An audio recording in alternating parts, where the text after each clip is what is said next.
తెలిసో తెలియకో మీరు చూశారు కాబట్టి దురదృష్టం పక్కకెడుతుంది, అదృష్టం కలిసి వస్తుంది. అంతటి అనుగ్రహాన్ని ఇవ్వగలిగిన వాడు ఎవరు అంటే ఒక్క ఏనుగు ముఖంతో ఉండేటటువంటి విఘ్నేశ్వరుడి వలన మాత్రమే సంభవమవుతుంది. అందుకే శ్లోకం పూర్తి చేస్తూ కళ్యాణ రూప అన్నారు శంకరాచార్యులు వారు.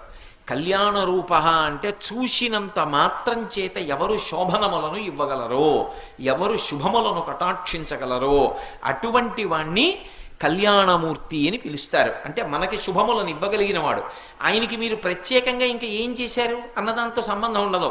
మీరొక్కసారి ఆయన వంక చూస్తే చాలు, ఆయన సమస్త అనుగ్రహములను ఇచ్చేస్తారు. అలా ఇవ్వగలిగినటువంటి కళ్యాణ రూపం ఉన్నవాడు కాబట్టి ఆయన మహాదంతి వక్త్రాపి పంచాస్య మాన్య, అంత గొప్ప ఏనుగు ముఖంతో ప్రకాశిస్తూ ఉంటాడు. అంతేనా?